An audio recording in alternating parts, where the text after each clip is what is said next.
Welcome to week one of our BIM Heroes CPD learning program on digital procurement for AEC. We will be reviewing articles provided by leaders in our community to give you a strong understanding of procurement methodologies, contracts, finances, and industry trends, both traditional and cutting edge. Yeah, it's really exciting to kind of dive into this topic. Procurement in AECO is often seen as just, like a cost-cutting exercise, but these articles, I think, really reveal it's so much more strategic than that. Yeah, I think I'm with you there. Even Ian Rogers' welcome to week one intro, and then also his overview of procurement in AECO article really highlight that. He really emphasizes, I think, how crucial procurement is to a project's, overall success. Right, and he doesn't just talk about getting the cheapest deal, but he also talks about mitigating those risks that keep project managers up at night, right? Like the cost overruns, delays. He also talks about ensuring legal compliance and creating a truly collaborative environment. Okay, so it's about setting the stage for a smooth and successful project, I guess. Speaking of setting the stage, who are the key players involved in this whole process? Well, you've got your clients, right? The visionaries, the ones with the funding. And then there are the designers, the architects and engineers bringing that vision to life, on paper or digitally these days. And then, of course, you have your contractors actually turning those designs into reality.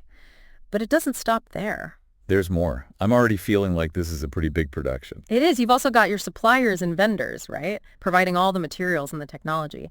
Then there are the consultants, your project managers, quantity surveyors, making sure everything stays on track.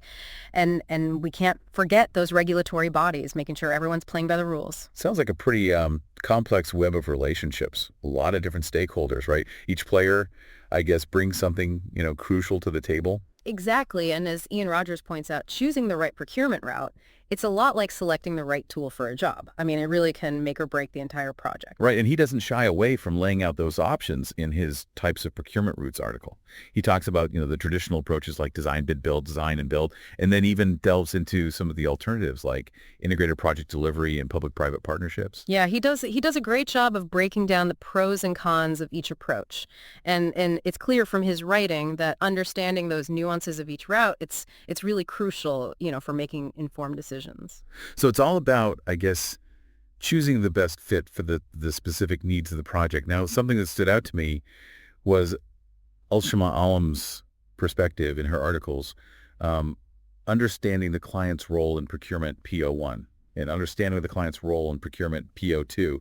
She really dives into the client's role, and I think she makes the argument that it goes, way beyond just signing checks. Oh, she definitely emphasizes that. Allam, she argues that the client is, so much more than just that financial backer. They're really a strategic leader, I think, who sets the tone for the entire project, right? They really shape that procurement process and ultimately influence the project's, I guess you could say, culture. So they're kind of like the conductor of the orchestra, guiding the overall performance. Yeah, precisely. And she uses some really, I think, powerful terms to drive that point home. She talks about, procuring for value, which highlights that it's not just about getting that lowest bid. Clients need to consider, I think, factors like quality, sustainability, and even the long-term performance of what they're building. It's about considering the bigger picture and, the long-term impact of their decisions, which I guess makes sense. Exactly. And she also brings up evaluation criteria, which are essentially the client's, I guess you could say, must-haves and nice-to-haves when selecting suppliers. This underscores the importance of, clearly defining those criteria right from the get-go. Right.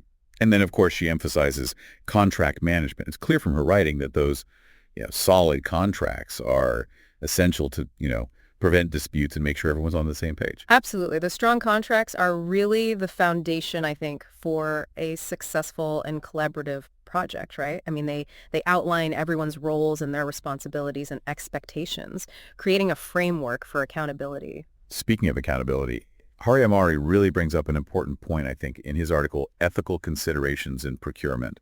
He argues that ethics aren't just, a box to tick, but they're really the bedrock of trust in the AEC industry.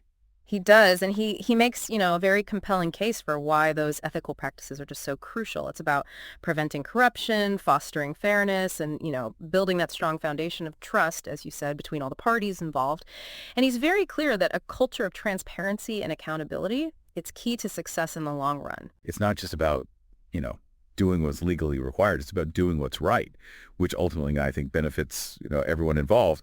And he even highlights the Harris framework as like a guide for clients to make sure that their projects are ethical and sustainable. That's a great point. Harris stands for healthy, environmental, resourceful, appropriate, competent, and effective construction. It's really about making those responsible choices throughout the entire process. And he even mentions a real-world example of a global infrastructure firm that used a digital platform to increase their transparency and compliance. And it not only saved them money, but also really boosted their reputation. That's a powerful example of how those ethical practices can be good for business as well, right? It demonstrates that integrity and profitability can absolutely go hand in hand. Absolutely. Now, let's shift gears a bit and talk about, technology. Natasha Prinsloo's article, BIM as a Process Information Management, really highlights how BIM is changing the game, I think. She does. And she makes it very clear that BIM is not just about creating those fancy 3D models, right? It's really about managing information throughout the entire project life cycle. Yeah. And she focuses a lot on, I think, the concept of the golden thread, which is all about creating that seamless flow of data from design to construction to operations. That's right. It's like having a digital DNA for the building that's accessible to everyone involved. And this has huge implications for procurement. Yeah, I can see how that level of information sharing would be like revolutionary, Yeah. So how does BIM specifically impact procurement? Well, for starters, I think it leads to much more accurate planning and cost estimations. When everyone's working from that same detailed model, there's a lot less room for guesswork and surprises. And that ultimately translates to, fewer budget blowouts and happier clients. Yeah, absolutely. And it's not just about that cost estimation either. BIM also helps, minimize those errors and delays because everyone's literally on that same page. So it kind of streamlines the entire process, leading to, I guess, a much more efficient build. Exactly. And that's not all. Remember the golden thread we were talking about earlier? Well, that also ensures a smoother handover to facility managers. They now have access to all the information they need about the building, like the materials used, the maintenance schedules, all right at their fingertips. That's like having a digital owner's manual for the whole building. It's really a game changer for that entire life cycle of the project. It really is. And it's just exciting to see how this technology is really transforming the industry. Speaking of transformations, Yara Oweiss' article, The Psychology Factors in Procurement and Team Collaboration, really made me think about the human side of procurement. It's easy to get caught up in all the technical details and kind of forget that people are at the heart of it all, It's a crucial point. Oweiss really emphasizes that procurement isn't just about those processes and technology. It's about people working together towards a shared goal. And that requires, a really deep understanding of human psychology. And she digs into a lot of really interesting concepts, but what really stood out to me was her discussion of, cognitive biases.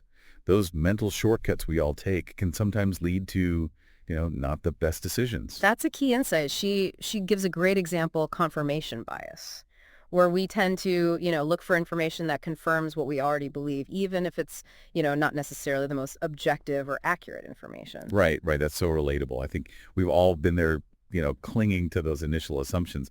But in a high-stakes field like procurement, those biases can be really costly. Exactly. And Oweiss argues that, by understanding those biases, we can start to mitigate them and make more rational decisions. And she doesn't stop there.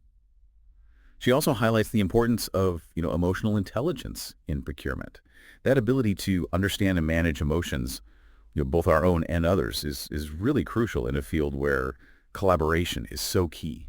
Absolutely. It's especially important, I think, when you're dealing with, things like negotiations, conflicts, and just those inevitable stresses that come along with these, large-scale construction projects.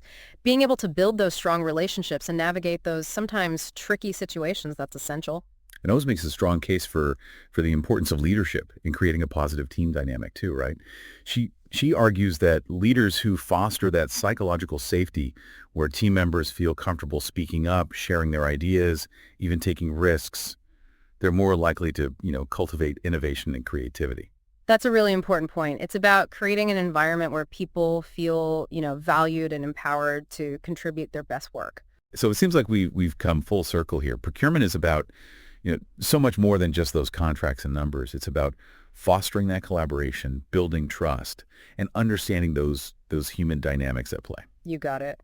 And I think these articles have given us, a lot to think about in terms of how we approach procurement in this digital age. They really have. Yeah. So let's recap some of those key takeaways from this week. We explored how procurement is this strategic function, right? That requires careful planning and consideration of various routes. And we discussed how the client plays that really pivotal role, I think, in setting the tone for ethical and sustainable practices throughout the project. We also delved into how technology, particularly BIM, is transforming information management and streamlining that whole process. And we learned, that understanding human psychology, including our own biases and that importance of emotional intelligence, is crucial, really, for effective collaboration and decision-making.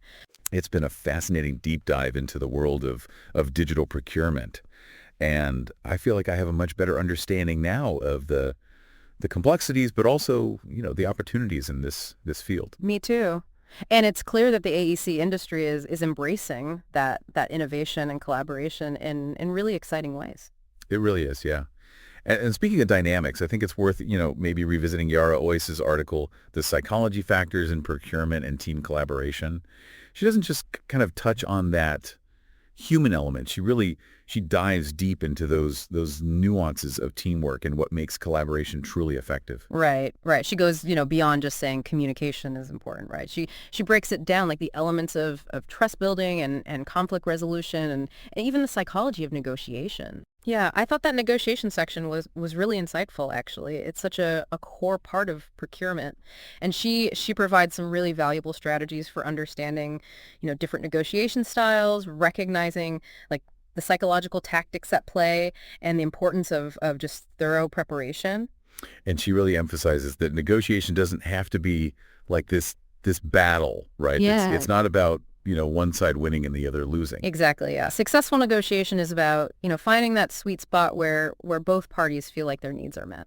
And Yeah. that requires, I think, a good dose of empathy, a willingness to understand different perspectives, and the ability to compromise effectively. Her discussion of conflict resolution also really resonated with me. Conflict is, it's kind of inevitable in any team, right? But she highlights that it's not necessarily like a negative thing. Right. It's how you handle it, that really matters. Right. And she presents a range of approaches from avoidance to collaboration. And I think she really stresses the importance of choosing a style that's appropriate for the situation and the personalities involved. Sometimes a compromise is the best route, while other times, a more collaborative approach is needed to really get to the root of the issue and find a truly workable solution, And through all of these approaches, I think communication really remains key. Absolutely. Yeah. Open and honest communication, that's really the cornerstone of resolving conflicts, constructively. It's about actively listening to each other, understanding those underlying causes of the disagreement, and working together to find a resolution that everyone can really get behind. And that brings us back to, I think, the importance of leadership, which, is a point that Oweiss emphasizes throughout her whole article. Yeah, she makes a really compelling argument that leaders who cultivate those psychologically safe environments, they're the ones who build those high-performing teams. It's about creating a space where team members feel safe to voice their opinions, to share their ideas, and take, those calculated risks without fear of retribution. Right. And that creates that culture of trust and respect where everyone feels, valued and empowered to do their best work. Exactly. And that kind of environment, that's a breeding ground for innovation, for creativity, and ultimately, I think, project success. It's been an incredible journey this week exploring this multifaceted world of digital procurement. We've gone from those foundational elements of different procurement routes to those ethical considerations, and then even the profound psychological dynamics that shape those successful teams. Yeah, it's been quite a journey. We've seen how clients play that crucial role in shaping, the ethical landscape of their projects, how technology like BIM is really revolutionizing, I think, information management, and then how understanding, human psychology is so fundamental to that effective collaboration and informed decision making. And it's clear that procurement is not just a technical process, right? It's a human-centric field that demands a deep understanding of relationships and collaboration and just the power of clear, open communication. Right. And I think as we navigate this increasingly complex industry, those human skills are only going to become more and more valuable. We look forward to the next edition in this key learning program.